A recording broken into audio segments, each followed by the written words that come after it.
today's pattern, we're going to be working on this lazy wave, and you can see we have the big wave that we have a tutorial for already, and this is a lazy wave, and you can see that this wave here is very sharp. It's got really high ridges. It could also be called a ripple.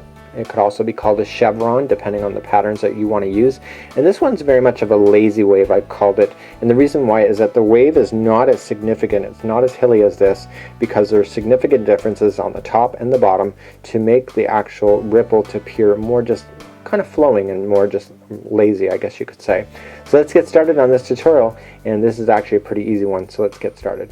To understand this pattern is that I refer to things as being in sets of 12, and that means that they're between the front here to the top before it comes back down, there's 12 stitches. And that would equally mean that in the bottom here to the bottom of the next section there's 12. So when I say go as long as you want to go, but keep it in sets of 12, this is what we need, because this is the repeat pattern, is the number 12. So if you were doing a baby's Afghan that was about 3 feet wide, I would just count all the way to 12 and then keep going 1 to 12, 1 to 12, 1 to 12 until you get the length that you want. That's how I would do it. It just makes a lot of sense. Furthermore, what makes this a lazy wave compared to the larger waves that I've done is that everything is in sets of 2. So in the top here, you'll see 2 stitches and 2. Okay, there's still 3 in between. Okay, like there normally was on the last section, but on the very bottom there's only 2 and 2. So in the last one that we did, we had 3s up here and 3 at the bottom, making it a very sharp up and down. So that's the major difference between this, as well as it being in sets of 12 instead of 14. So let's get started on this tutorial. And this yarn here that you see is the Bernat Baby Coordinates, but we're going to be using Bernat Super Value yarn when we go to make this next tutorial. As mentioned, I'm using the Bernat Super Value Blue. I'm also using a 6.5mm crochet hook.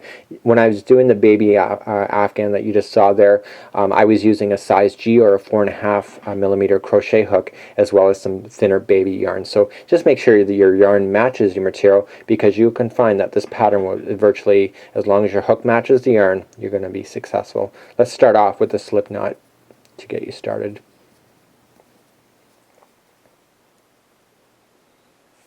Okay, so remember what I said, it's in sets of 12. This never counts as 1, so I just want you to count to 12. So 1, 2, 3, 4, 5, 6, 7, 8, 9, 10, 11, and 12. So that means that you look at it, is it long enough, yes or no? If the answer is no, which in my case it's not, I'm going to do another 12. 1, 2, 3, 4, 5, 6, 7, 8, 9, 10, 11, and 12. Decide if it's long enough. If not, keep going. 1, 2, 3, 4, 5, 6, 7, 8, 9, 10, 11, and 12. So that's all I'm going to do for this tutorial. But if you wanted to do it longer, just keep on going. But at the end, please add 3. So 1, 2, and 3. And so you can either just hold your finger like I was just doing, I didn't tell you that, but I'm just holding my finger because that's going to be the first stitch in, or it's going to be 4th from the hook. Okay, so no matter what length you go, please add 3 chains at the end of your line. And let's move on to our next step. As I was explaining on the baby Afghan, everything's in sets of 2. Okay, except for the pieces that are going up and down. So on the big wave we had actually 3 double crochet spaces on the edge, but we're only going to have 2, so this counts as 1. So just skip over 1, 2, 3, go to the 4th from the hook, wrap the material going in, and just double crochet. So it's in sets of 2, so that first chain counted as 1. This is the double crochet, so that's 2, so that's all you got to do. So there's 3 single crochets in a row on the chain there, so that the next 3 chain spots are going to get 1 double crochet each. You will find this is less labor intensive than the big wave, but again, both have a very different purpose. So the next 2 stitches are going to be together. So how we do that, we go into the next chain there, wrap, pull through 2 and hold. Okay, next one. Okay, pull through 2 and hold, and now you got 3 on your crochet hook. Grab your material and pull it through all 3, and now let's do it again. So we're going to go in, pull through, and pull through 2 and hold. Make sure you are wrapping it. I never said that, but wrap, in, pull through 2.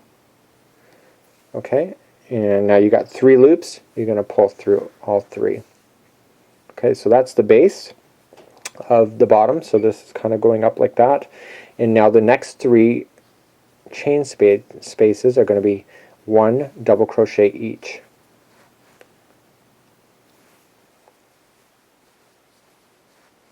Okay, so you got 3 in a row.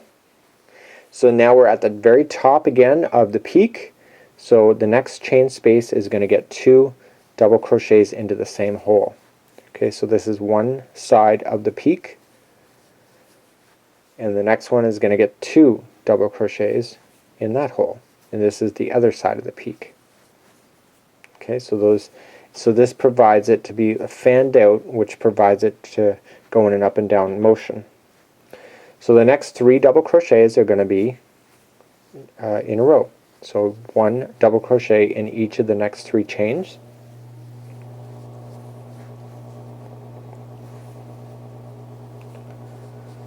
Okay, and now the next 2 chains are going to be together.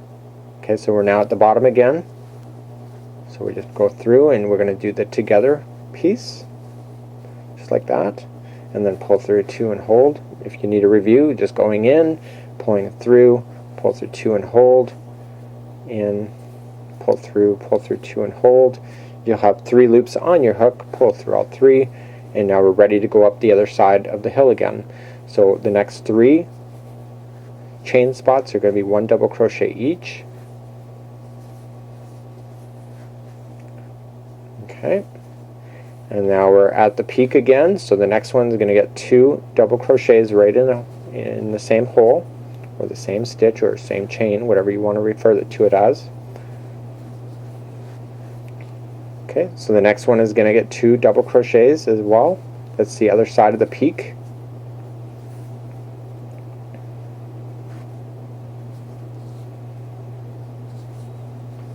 Okay, so now we're going down again.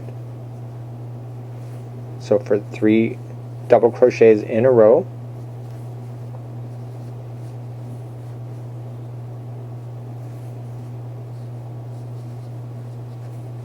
And now we're at the bottom again, so we're going to put 2 together. So the next 2 are going to come together.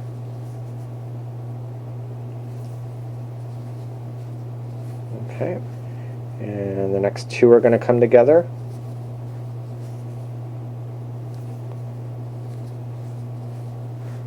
Okay, and now we're going to put 3 double crochets in a row. 1, 2, 3, and then the final stitch is going to get 2 double crochets. So it's the 1/2 of the top of the peak, if that makes any sense to you. Okay, so we're finishing off going in the up direction. Okay, just like that. So let's move on to your next spot, and we're going to turn around and go back over this. Let's turn our material. Okay, so you can see the ripple waves are starting to take effect. So we always start off, when you go in sets of 12 like this, you're always going to start off going down. You can see, now you wouldn't start off going down as if it looked like this. Okay, but because they're going up on both sides just like that, no matter how you turn it, it's going to be the same. So let's chain up 3. So 1, 2, 3. Now we want to go into the same hole space that's right underneath that chain for 1 double crochet. Okay, so that chaining of 3 counts as 1 as well. So you got like 2 together. Now we want to do the next 3 as 1 double crochet each. So the next 3 stitches as 1 double crochet.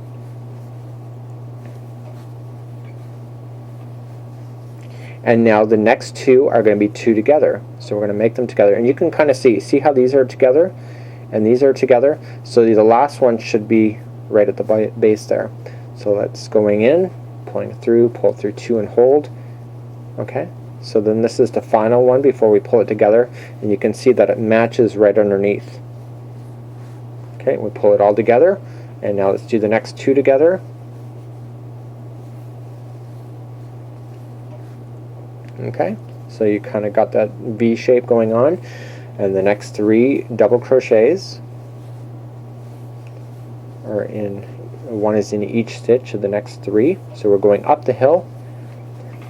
So when you end going up the hill, just like we did on the big wave, the final one, see how these are grouped together and these are grouped together? The final one of the group at the top should be the one that you're putting in 2 double crochets with. So if it didn't go in that stitch and it's one less or it's one over, something is wrong back here somewhere.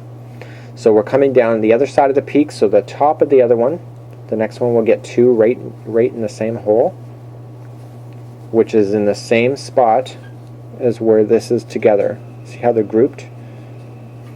And now the next 3 will be 1 double crochet each. I'm going to speed up a little bit. Okay, and so then the next 2 will be together. So just going in. I find this one, of comparison to the wave, the lazy wave is a lot less intensive, and the next 2 are going to come together. It's a lot less intense, and also you don't have to really look at it that carefully to understand what's going on, but again, they each have a different effect. So the next 3 after that, it's going to be 1 double crochet each, and you're working your way back up the hill, and now you're at the peak again, and you should be on the last stitch right there, and that will get 2 double crochets. And the next one's going to get 2, and then we come back down the hill for 3 double crochet in a row.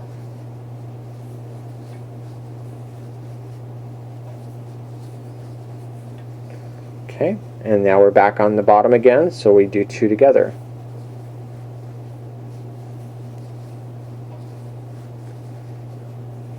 And what we're going to just do at the end of this line is I'm going to show you how to change color. So the next 2 are going to be together. We're at the bottom of the other side of that base, just like that. And now we're coming up, and we're going to change color right at the end of this line. So let's meet back up in a second. I'll get my material ready, and we'll be able to do that. And just stop right now. Don't finish your last stitch, and we'll meet right back up in a second.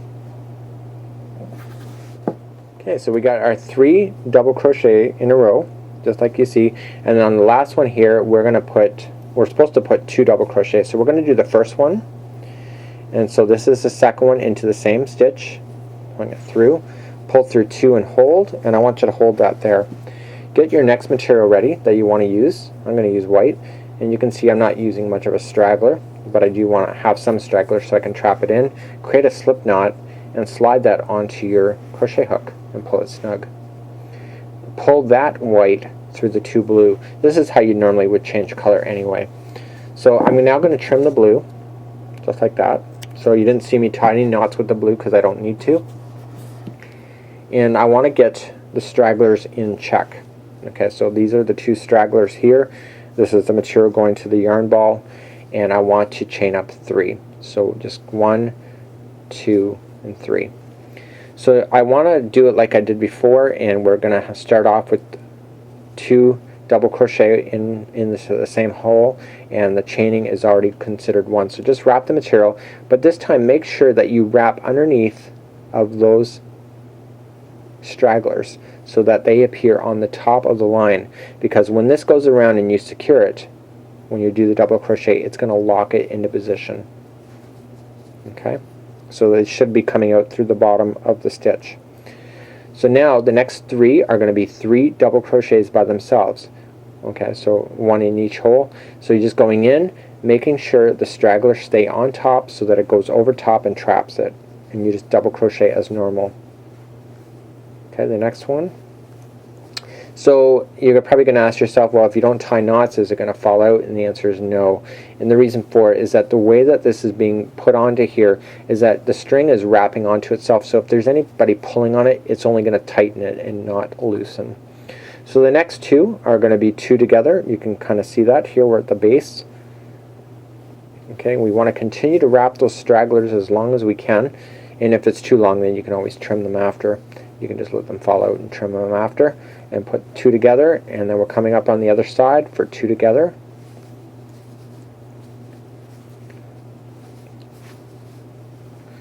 Okay, and then pull through. So there is your base, just like that. And then we come up the other side for 3 double crochets in a row, so 1 in each hole or stitch, whatever you want to call it. And now we're back on the peak at the top again, 2 double crochet.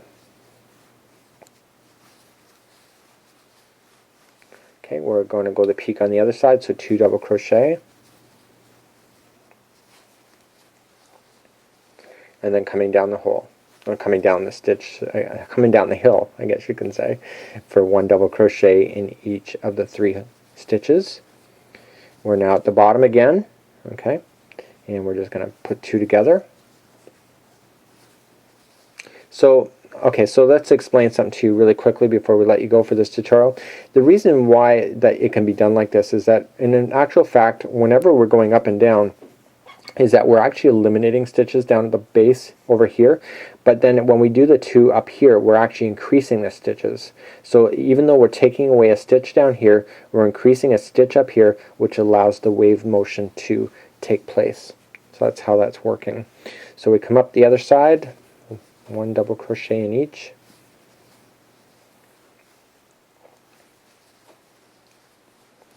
Okay, we're on the top there. So 2 double crochet in a row, right into the same hole, I should say, like that. And now we're on the other side of the peak, so 2 double crochets into that hole. Now we're coming down the hill, so 1 double crochet in each of the next 3. You can see the pattern is actually very easy to follow. Okay, we're down at the bottom again, so we're going to put 2 together. So we're going to eliminate a stitch out, which we gained at the top of that hill. And now we're on the other side, so we're going to put the next 2 together. And now the next 3 are going to be individuals. So they're just 3 double crochet in a row. And you should end up with just, a lot of people will think to end, but you still have this piece on the end, and that is where your 2 double crochets will go. So don't mess up on that end, because if you think that you're done and you're not, you're going to end up with a count that doesn't make any sense. So this is how you would do the lazy wave. Until next time, I'm your host, Mikey.